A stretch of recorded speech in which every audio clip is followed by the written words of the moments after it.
एक ओंकार सतनाम करता पुरख निर्भय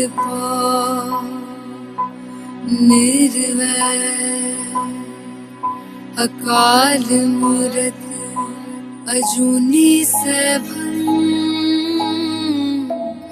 गुर प्रसाद जप आद सच जुगाद सच है भी सच नानक होसी भी सच।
मेरे पीछे जो ये जो गुरुद्वारा दिख रहा है, this is the gurdwara Sawarda. This is about 50 kilometres of Jaipur on way to Ajmer. ये एक इस पर्टिकुलर गुरुद्वारे की एक हिस्टोरिक रेलेवेंस है। 10वें गुरु गुरु गोविंद सिंह जी यहाँ पर आए थे एंड यहाँ पर कहते हैं कि जो उस टाइम की जो एक्चुअल लिखी हुई जो ग्रंथ है वो अभी भी यहाँ पर है। So let me walk you into the gurdwara.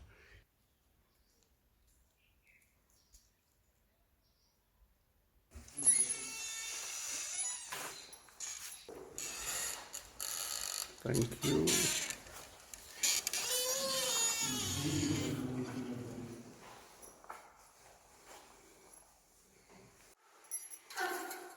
Waheguru दुआ की अवतार समाधि जीव बन सब तेरा कौ नानक सब तेरी वड्याई कोई नाम न जाने मेरा वाहिगुरु अरदास एक ओंकार वाहिगुरु जी की फतेह।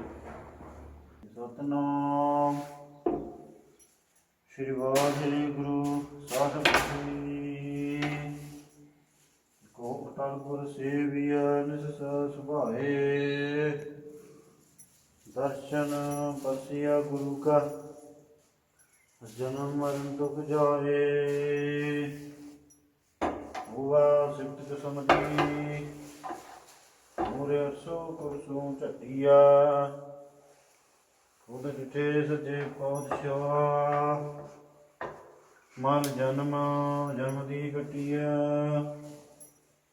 मैं गुण पर एक गुण नाही अमृत छोड़ कै दुख खाए माया मोह भरम पै भूले दारा प्रीत लगाई गौतम पंथ सुनो गुर संगत तह मलंग मद्रास मिटाई एक अरदास भाट की रत की गुरु रामदास राखो शरणाई। वाहिगुरु जी का खालसा वाहिगुरु जी की फतेह। ये 300 साल पुरानी बीट साहब है जी। गुरु गोविंद सिंह जी महाराज 1707 में आए थे इस टाइम।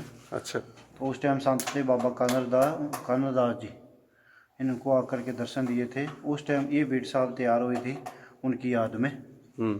फिर ये सेवा गुरु ग्रंथ साहब की सेवा संत बाबा कानरदास जी को मिली।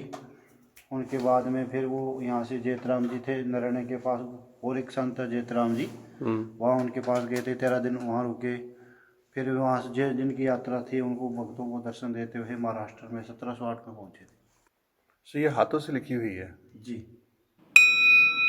इस सिख धर्म के 10वें गुरु श्री गोविंद सिंह महाराज जी ने यहाँ पर आके लिखी थी, जो मैं सही बोल रहा हूँ? हाँ जी। मतलब ये वो है कि गुरु जी की अपनी कोई चीज़ हमें उसके दर्शन हो गए। हाँ जी, आप भाग्यशाली जो इनके दर्शन करते। सतनाम श्री वाहिगुरु साहिब जी, तुर की बाणी आई, तिन सगले चिंत मिटाई। वाहिगुरु जी का खालसा, वाहिगुरु जी की फतेह। तो इसको क्या हर रोज़ खोला जाता है या किसी खास मौके पे ही ये खुलता है? ये जब कोई संगत आती है तो उनको आपत्ति से कराते हैं। अच्छा बाकी रोज इनका प्रकाश नहीं करते। इनका प्रकाश रोज नहीं होता। हाँ, ये पुराने हैं ना 20 साल। जी जी भाई अच्छा भी नहीं लगता है, बिल्कुल। पुराने अंग है ना इसलिए। अच्छा, तो एक तरीके से ये जो पूरा जो एक एहसास है, ऐसा लगा कि हम 10वें गुरु से साक्षात हमारी उनसे भेंट हो गई, क्योंकि उन्हीं की हाथों से लिखी हुई ये हमने अभी गुरु ग्रंथ साहब देखा यहाँ पर। और साक्षात ईश्वर का दर्शन वाला जो एक जो एहसास होता है, बिल्कुल वैसा वाला अभी मेरे को एक एहसास हो रहा है, मुझे एक एक्सपीरियंस हो रहा है। आपको मैं बता नहीं सकता कि अंदर से मेरे को कितनी खुशी हो रही है। मंदिर मस्जिद ये तो बहुत गए, मगर कभी ऐसा नहीं है किसी गुरु जी का, किसी भगवान का कोई चीज़, उनके हाथ की कोई एक चीज़ जो हमें दिख जाए, तो आपको लख लख धन्यवाद। जो मेन गुरुद्वारा जो था पहले, वो वाला था। हाँ जी, ये लक्की शाह मंजारा आया था यहाँ पर। गुरु तेग बहादुर का धड़का संस्कार किया था दिल्ली में। अपनी झोपड़ी थी रकाबगंज गुरुद्वारे, वहाँ संस्कार करके वो वहाँ से निकल गए थे। जहाँ उनको अच्छा लगा वहाँ पड़ाव डाला, अपना समय व्यतीत किया। तो यहाँ उदासी संतों की भूमि थी, तो यहाँ करके उनको सुकून मिला। उदासी संतों की भूमि। तो लक्की शाह मंजारे ने इधर आकर के छोटा सा दरबार बनाया था। उस टाइम उदासी संतों के चरण बने हुए थे, उन्होंने फिर पत्थर के रूप में वो चरण बनाए।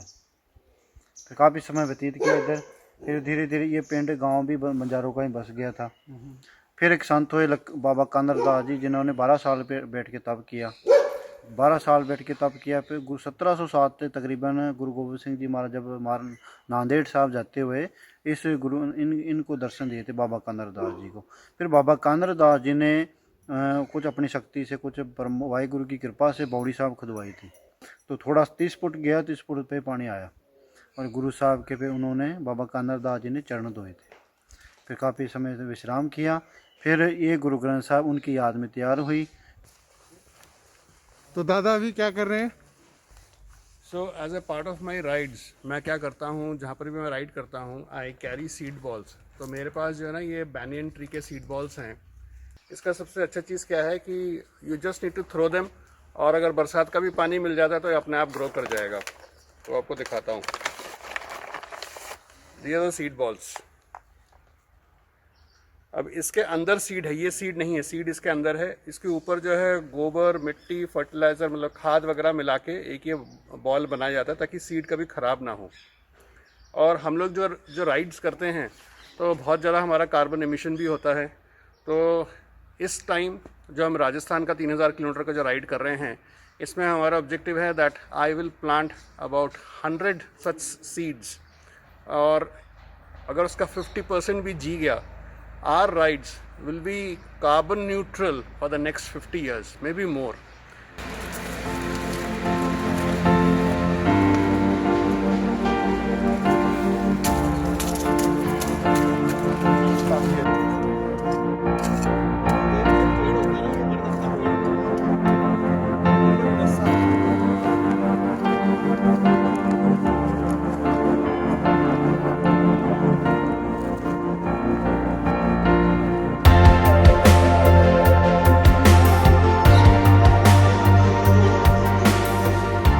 बड़ा सिंपल सा तरीका है. So let's make our planet carbon free and green once again. Subhash Singh ji, ये हमारी इस राइड में राजस्थान के गुरुद्वारे और मंदिरों की राइड में हम सब लोगों को कोरोना के अगेंस्ट में थोड़ा सचेत भी करते जा रहे हैं. इससे बचने का एक सबसे आसान तरीका है कि बार बार अपने हाथ धोते रहें. और ये कुछ मास्क हैं, ये भी आप जो भी बिना मास्क आए या फिर कोई आस पास मिले तो उसको आप ये मास्क दीजिए. ठीक है, धन्यवाद.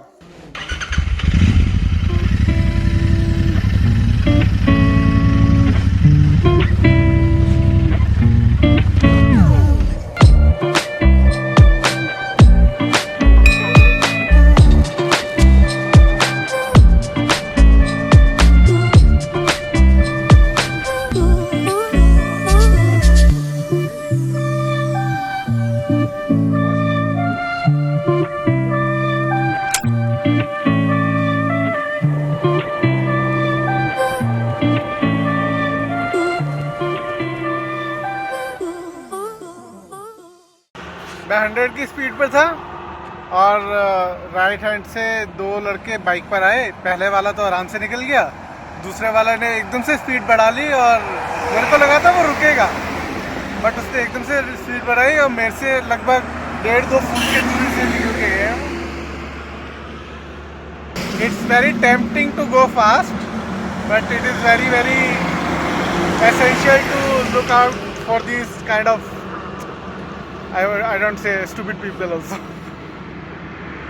लोकेश का तो पता नहीं, मेरा हार्ट बीट रुक गया था when I saw कि वो सेकंड वाला बंदा जब उसके सामने से निकला. मैंने कहा ये गया. 100 की स्पीड पे अगर बुलेट उसको मारता, बुलेट मारता या मारती? ओके. और 100 की स्पीड में अगर बुलेट जाके उसको मारती तो बड़ा अजीब सा लग रहा है. बुलेट मारती यार, जो भी है, when you got the point. Basically at 100 speed if bullet was to hit that guy would have been spotted.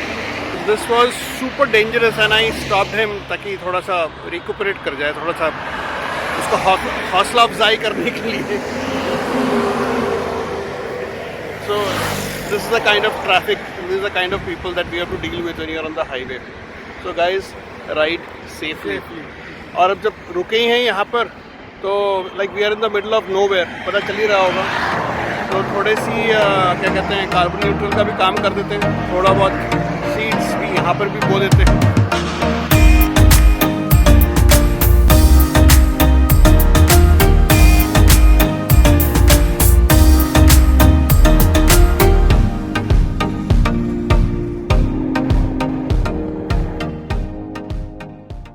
So guys, finally we reached Pushkar somewhere around 8:15.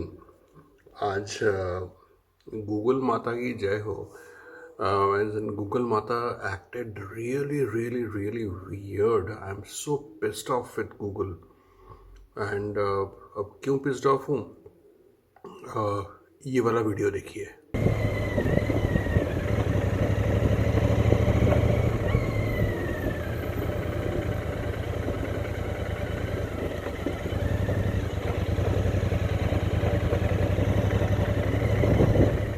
On the main highway, we were supposed to take a simple right turn towards Ajmer and it took us off-road. Now off-road is not the problem. Problem was getting into that dark territory जहाँ पर मतलब 800 metre या 1 kilometre का stretch था. कुछ भी हो सकता था वहाँ पर. It was not at all safe. But Google मतलब ऐसी जगह हम पहुँच गए थे, Google ने कहा यही एक रोड है. And we also बेवकूफ़ी की तरह we just followed that particular trail. अब हम पुष्कर तो पहुँच गए. अब एयरबीएनबी से जो हमें लोकेशन मिला था उस लोकेशन पे पहुंच गए. And that, trust me, that location was about 6 to 7 kilometers away from the actual place where we are right now. So आज मतलब गूगल के साथ बहुत ही बुरा वाला एक्सपीरियंस रहा है. So मेरा एक छोटा सा सजेशन ये है कि अपना डायरेक्शन सेंस भी यूज़ करें, गूगल पे 100% डिपेंडेंट ना रहें. तो अभी जो है ना, रात के 11 बज चुके हैं, तो मैं अभी साइन ऑफ करने वाला हूँ. फटाफट खाना खा के सो जाऊँगा. चलिए, on that note, good night. that's the end of our day 3 of this temple trail in Rajasthan. Tomorrow we will be going over to the Pushkar Brahma temple, then we'll go to Ajmer Sharif, and we will be riding towards Jodhpur. So then see you on the other side of the night. Bye.